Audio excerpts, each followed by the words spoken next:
Hindi Oh, ako sa mga I'm not one of those na pinagpala pagdating dito sa Canada. Talagang, piniga talaga ako ng, Panginoon bago binigay sa'kin lahat talaga, parang gano'n.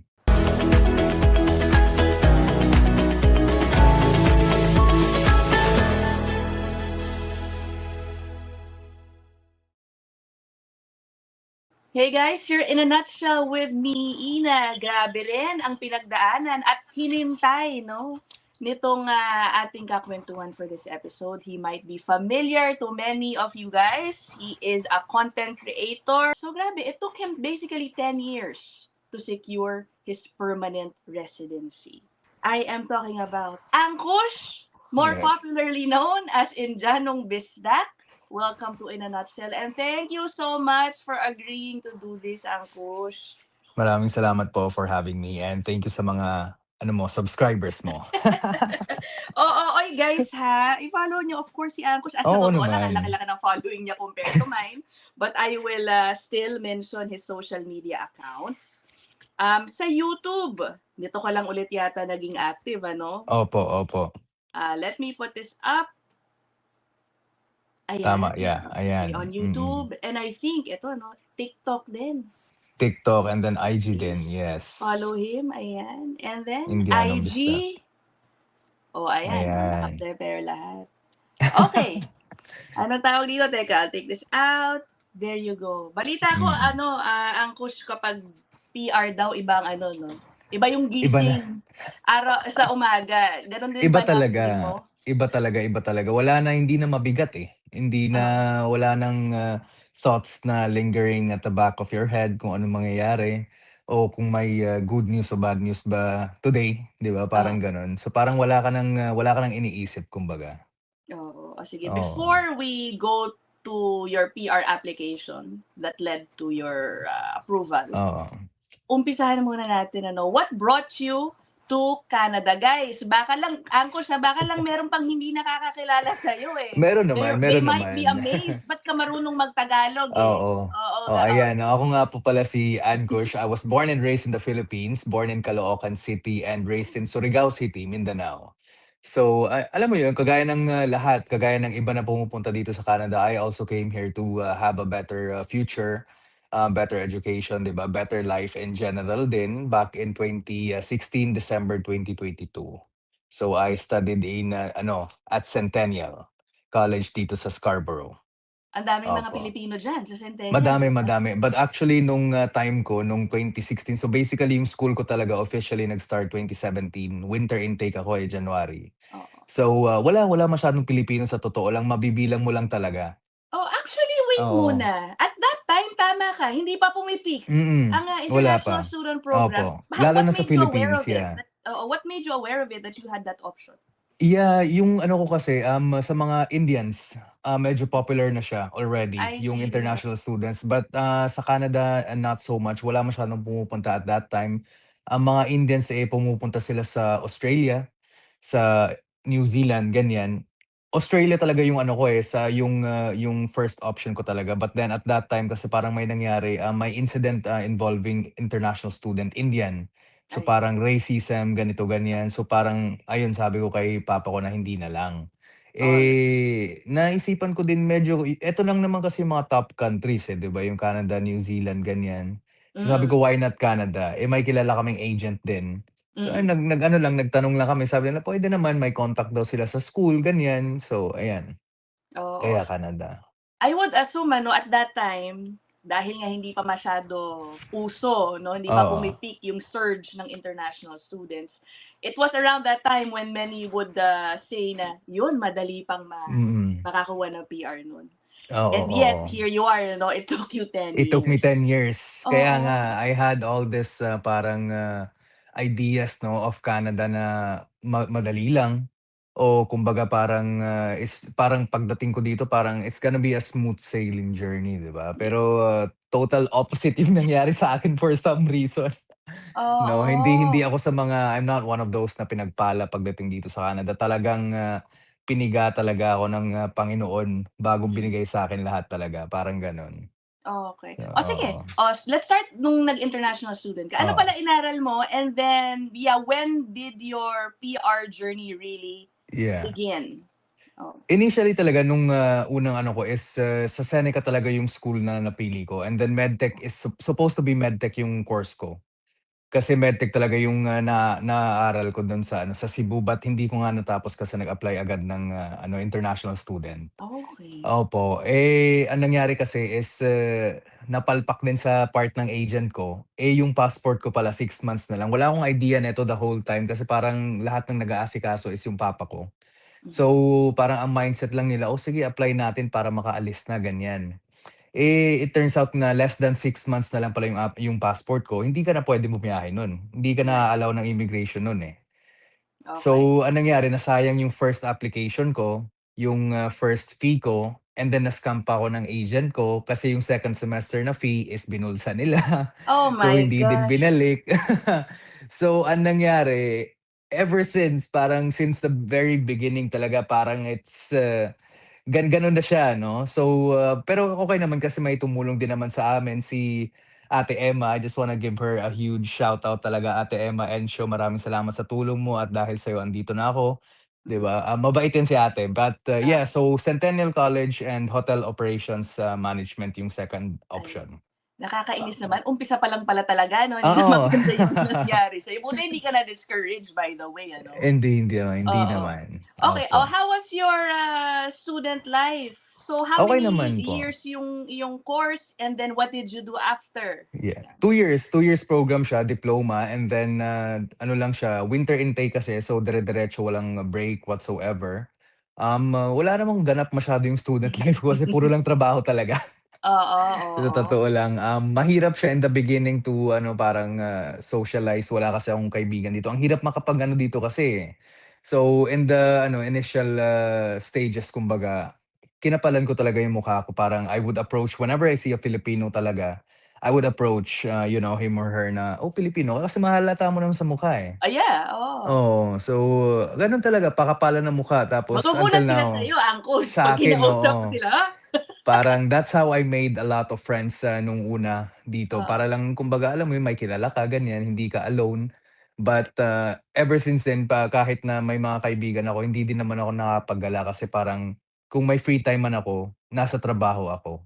right. Parang kung wala naman akong trabaho gusto kong umuwi kasi yung uwian ko dati sa Mississauga. Dito sa Ayan, Scarborough yung school ko, nagco-commute ako. oo, So, malayo din. malayo. Opo, opo. Okay. So, gano'n lang siya, busy lang siya. Oo, at that time, Opo. angkos nung nag-aaral ka, na-feel mo na parang parang I wanna live here permanently. Did you like it or ano ba, stress ka rin ba na iniisip mo, "Uwi na lang ako sa Pilipinas makatapos ko sa course ko?" Ano po kasi, medyo, ano kasi ang situation din sa Pilipinas, parang, hindi ko kung naisip ko naman, a few times na parang ang sarap sana kung sa Pilipinas na lang. Pero Mhm, kasi alam naman natin na medyo mahirap talaga pagdating sa future mhm. sa Pilipinas, lalo na para sa mga foreigner, lalo na para sa amin mga Indian kasi typically ang business ng mga Indians doon, nagpa 5-6 sila.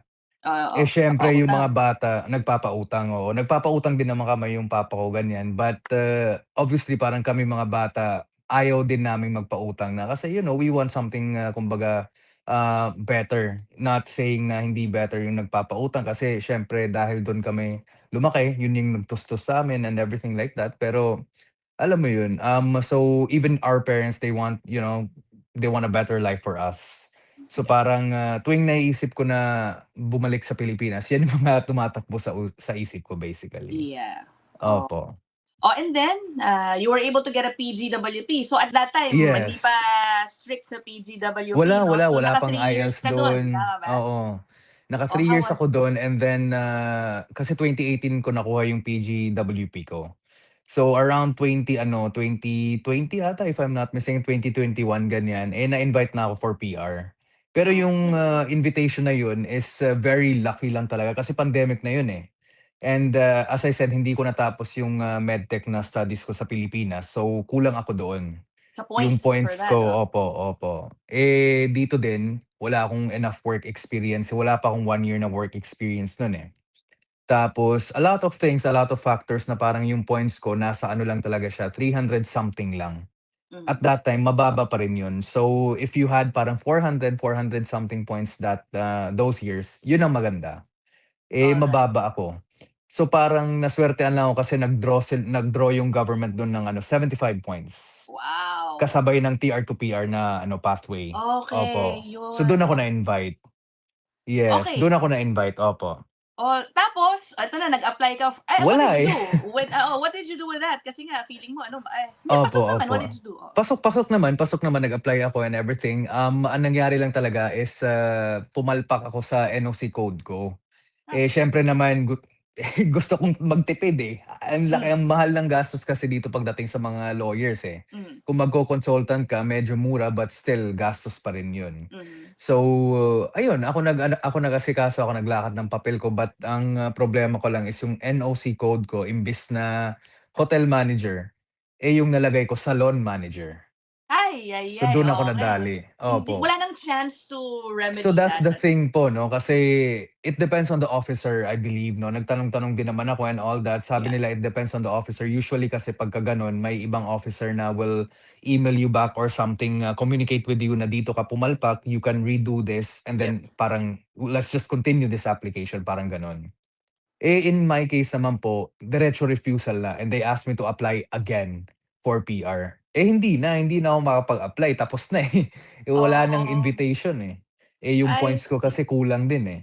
Dun po, Okey. What year was this, yung PR to PR ano? 2021. 2021 2021. So pandemic, yeah. 2018 paubos na yung PGWP mo nun?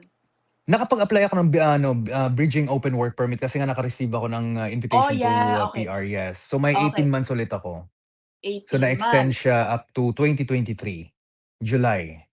That's Okey, when oh, it eto got na. extended till So, at least naka-POWP ka Opo, 'no? opo. Were you still trying to Oo, apply oo. sa iba't ibang mga PR pathways? By the way guys 'no, yung una niyang ayun, PR to PR, did Yeah. you consider other pathways? Oo. Yeah, I considered ano, basically, so if I considered the other pathways naman is parang, I needed to work somewhere else din. Yeah. Eh, already maganda naman yung position ko and I was there for so many years na din. So parang ang at the back of my head is, ituloy ko na lang 'to, at the same time nagbi-build naman ako ng work experience ko, eh. So Yeah. parang yung points ko generally aangat din naman sila. So ang Oh, main issue lang talaga is, naisipan ko din actually lumipat ng probinsya. hmm, Pero kasi at the same time, pagka lumipat ako ng probinsya parang at that time hindi gano'n kalakas yung loob ko, eh. Tapos kumbaga wala akong kilala dun, literal na wala talaga. Tapos, wala andito din yung pamilya ko so parang ang daming mga thoughts, eh, ganyan. yeah. Tapos yung ego ko din konti medyo ano, it got in the way na kasi yung iba napi-PR naman sila dito sa Ontario, eh, sa Toronto, eh. Kasi Oo. 'di ba ang bukang bibig po ate ng mga tao is, sa Toronto ka pala parang mahirap ma-PR diyan, Oo. malabo diyan, lumipat ka na, ganito, ganyan, 'di ba? So parang yun yung medyo may konting ego part na kaya ko din, kaya nga nila, eh, 'di Oo. ba? So You wanted parang to dun beat the din siguro. odds 'no? Oo, opo, parang gano'n. So I guess, medyo dun din ako pumalpak, parang Oo. gano'n, yeah, Okay, well, obviously alam na natin yung mangyayari guys ano. So he had a BO bridging open work permit yeah, until 2023 and opo, unfortunately hindi po siya na-draw for another PR mm, program. O tell us what yeah. happened next nung Ayun. 2023 na. Waiting game kasi napakataas ng mga score kasi as I said earlier na yung score ko talaga is mababa. Mhm. Given na wala akong degree back home and then, wala talaga akong, ano, eh, so, kumbaga ang all I was holding on to was yung education ko dito, yung work experience ko, yung IELTS ko, and that's about it. Right. Eh, altogether parang mababa pa rin po talaga. So 2023, basically 2023 July is, nawalan na talaga ako ng status, bridging open work permit ko expire na, so I had to, parang quit where I was working. Sa mga Mhm. viewers diyan, you can watch my video pala, may vlog ako Okay, diyan. yeah. Oo. But anyways, ayun po, I stopped working but, pero ayun, dun na talaga nag-umpisa ang totoong challenge kasi there was no way for me to increase my score anymore, my points Right. anymore kasi hindi na ako nagwo-work, eh. Oo. So, yun yung ano po and then at that time parang may ilang mga months sila na hindi talaga nagdo-draw specifically for express entry. Oo. Tapos kung magdo-draw man sila parang ang taas po ng draw that time. 400 something, ganito ganyan. Minsan parang gradually increasing siya until na umabot last year na parang 'di ba 500 something na. Oo. Opo, so ayun. I see. Okay, so ang nangyari po guys ano, yeah, you had to stop working just for a Yeah, while. yeah, Hindi, actually for a long time 'no, for kasi a ang long nangyari time. po, nag-transition siya into a visitor record. Yes, just to maintain Okay, my legal status here in Canada. oo. So nakuha Opo, naman po niya yun ano. By the way, ano opo. pang iba Hindi ako mong nag-TNT inisip? dito, ah. Oo. Baka may magko-comment, TNT pala 'yan, eh, Hindi, report hindi. natin Siguro 'to, yung ah. ano lang yun ano, yung transition period mo, yung hindi ka talaga Transition, yes naka-work. po. Oh, so May ano naman tayo, may 90 days tayo bago, right. after ma-expire ang ating, Yeah. whatsoever na application. 90 days, we have 90 days para isip kayo or transition to some other ano, eh. So Oo. yun po. What made you decide na mag-visitor record at hindi baka uwi muna ng Pilipinas and then re-strategize Yeah. there? Why extend as a visitor? Oo. Ano lang po, eh, kumbaga wala talagang uuwian po talaga, eh. Okay. That was never the option talaga na uuwi ako ng Pilipinas na empty, Mhm. basically. Eh, ayun, yun lang talaga is yung ego, yung hope din na grabe ilang ilang years na ako dito, I've invested so much, nandito na yung Right. pamilya ko, and then uuwi na lang ako ng gano'n. So parang, alam mo yun, parang I'm not even gonna try, ganyan. Mhm. So, again yung lipat to another province is, hindi naman siya option but, ang naging option ko is maghanap ng LMIA. Yan, oo. Opo. So ayun, naghanap ako ng LMIA dito, eh, at that time medyo may mga nakakilala na sa akin. Hmm, So nag-approach ako ng mga ano, eh, sa mga tao sa community natin dito. Even yung mga tao din na yung mga sa community namin, ganyan. Pero, wala ding swerte din actually.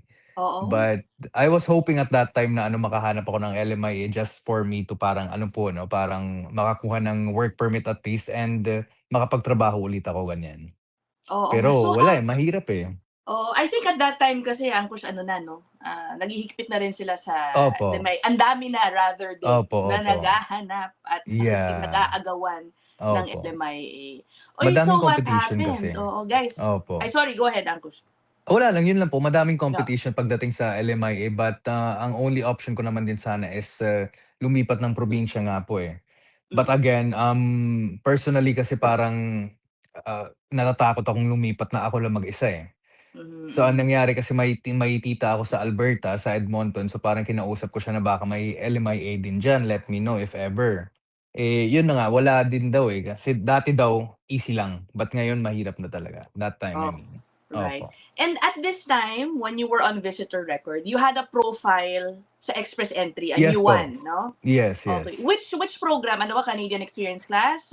Which Yes. okay, Opo. CEC. O, CEC, yeah. so, Continue yung application ko talaga, walang tigil. Parang pagka nag-e-expire siya, ulit na naman. oo. And I think you were, ano tawag dun sa, anong term ito? Ina-optimize mo yung score mo, no? You're finding Yeah, ways to increase yeah, your score. What did you do yeah. again? I think nag-English test ka ba? Nag-English Oh, test ako ulit po, yes. So, nung na-expire na yun, nag-ulit na naman ako, ganyan. oo. Pero ayun, nag-English test po ako, na-maximize ko talaga siya, nakuha ko yung, max na score dun. So, other than that is, naghanap lang talaga ako ng LMIA. Okay. Opo. At least na-maximize mo yung na-top Yeah, score mo si, opo. English exam. So how did you, survive 'no? Kasi ang tagal, Angkush, it's Yeah, 2026 already o 2023 ka nag-visitor 2023. record. By the way, buti na-approve lagi yung extension mo ng visitor record, ah. Yeah, ayun na nga po Okey kasi naman? recently, may mga nababasa ko online 'no, yung mga kuwento ng mga kababayan natin na their visitor record got denied, Oo. refused. Lately guys, Oo, totoo yata, lately nga eh. po, opo. Meron talagang mga refusals. I don't know anong reason, hindi ko talaga sure, but, nung sa akin naman wala akong naging issue whatsoever. Tuloy-tuloy yung approval talaga and yung waiting time ko hindi naman too long.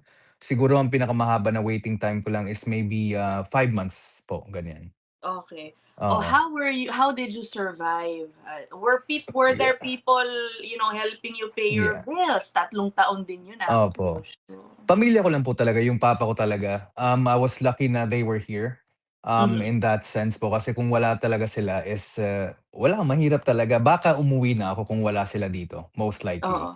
But ayun na nga po dahil sa kanila parang, yung papa ko would constantly parang tell me na, "Okey lang 'yan, hindi ka naman nag-iisa dito, madami naman kayo dito nag-aantay." O parang alam mo yun na sasabihin niya from time to time na, "Magdo-draw din 'yan, parang antay-antay ka lang." Oo. Ganyan.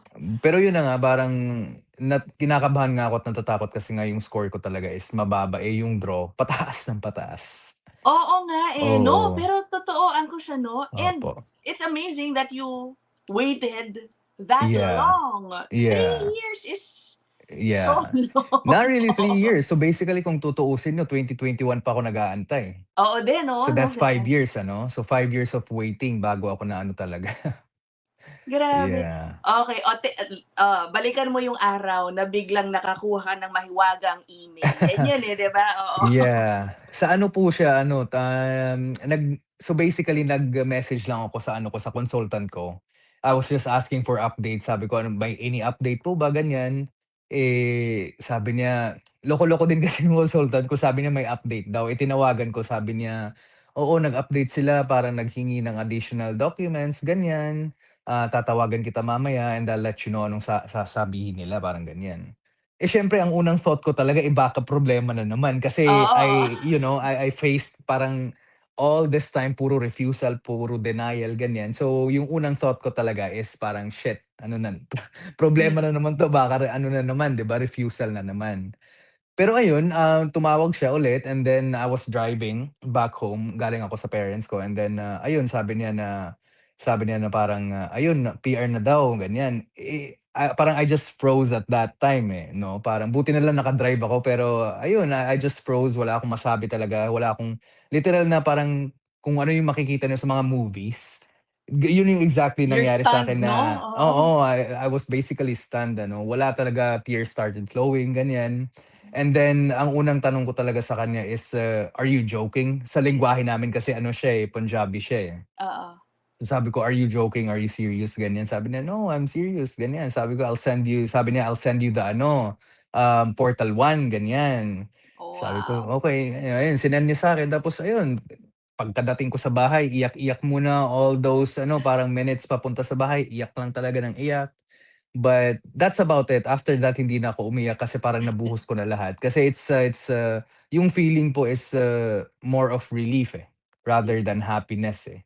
So, parang such a relief lang talaga na after all these years is I finally got it, Right. ganyan. Alam mo, Opo. but I'm curious ano, so sabi mo nga, eh, ang taas ng cut-off scores ngayon. Yeah. Oo, so how did you get there? How did you get there? Opo, Anong nangyari? sa IELTS ko nga din po is na-max ko Yun? yung, ano ko po, oo, yung, Oh, score ko and then, dito sa work experience sa Canada is almost 5 years kasi yung work experience ko. okey, okey. Opo, opo. And then may Oh, 1 year, work experience din ako sa Pilipinas na na-count siya. So altogether lang po is, yung score ko umabot po siya ng ano, 520. right, And okey, then, amazing, oh. naswertehan lang ako kasi sa edad ko, hindi pa ako 30 kasi, eh. So, Ayun, okey pa ako sa part na yun po. that's a Yeah, big deal. Diyan opo. nadadali ang, marami kapag, Opo, zero opo. na. Na na ano lang ako na I started worrying kasi this year magta-30 na din ako, eh. Sabi ko Mhm, baka until next year wala pa rin, problema 'yan kasi may magma-minus sa score ko and then yung IELTS ko mag-e-expire na this year, so yeah. ulit na naman. So, Oo. ayun po. Wow, what a journey 'no, roller coaster. Yeah, What so was the much. lowest what was the lowest point ang alam mo, by the way, I think Yeah, I'm gonna have an episode soon about, yung mental health yeah, situation amongst yeah, temporary residents as they try to get their PR. What was yeah. your lowest point 'no, during this period? During this period po is, nakahanap ako ng LMIA by the way. Oh, Nakahanap ako ng LMIA by the way dito sa Toronto and, nag-apply kami.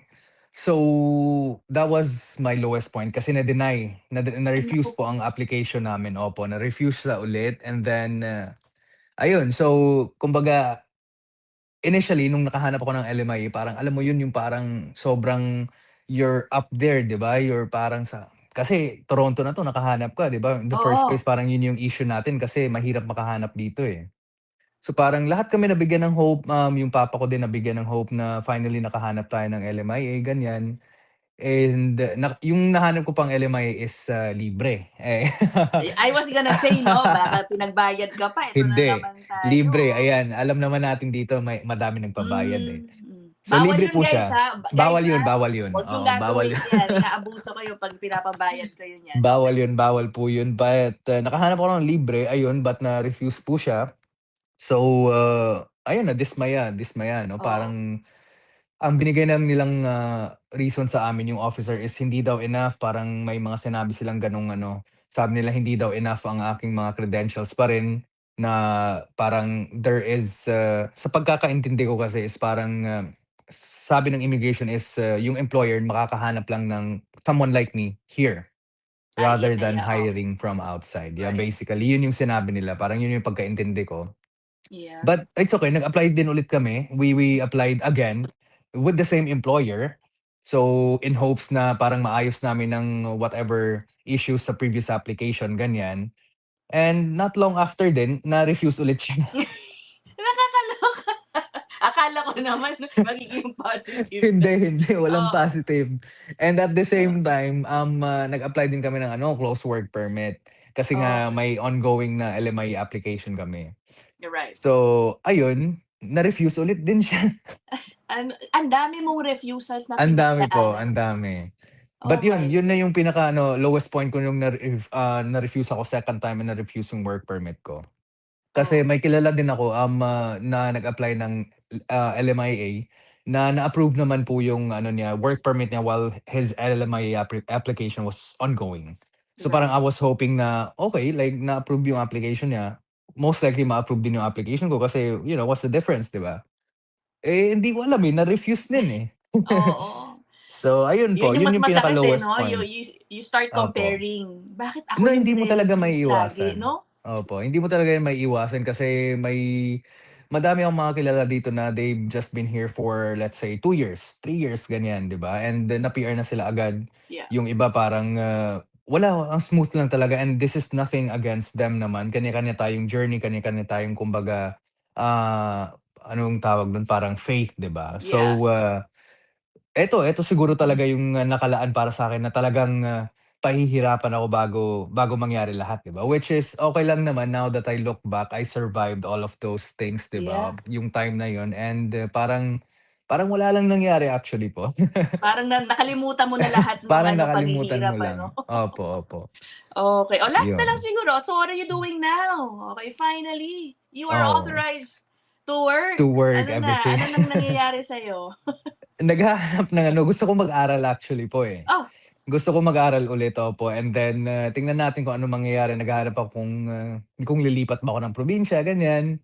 mhm. Nakailang punta din kasi ako ng Vancouver, eh, parang nagustuhan ko, eh. It's beautiful there talaga. Opo, opo. Ang ganda ng scenery, ang ganda ng vibes dun sa Vancouver. Parang alam mo, parang medyo makikita mo yung glimpse ng Pilipinas din sa Vancouver, eh. Oo, Kasi oo. yung greenery, yung scenery, tapos yung may mga dagat-dagat din sila, ganyan.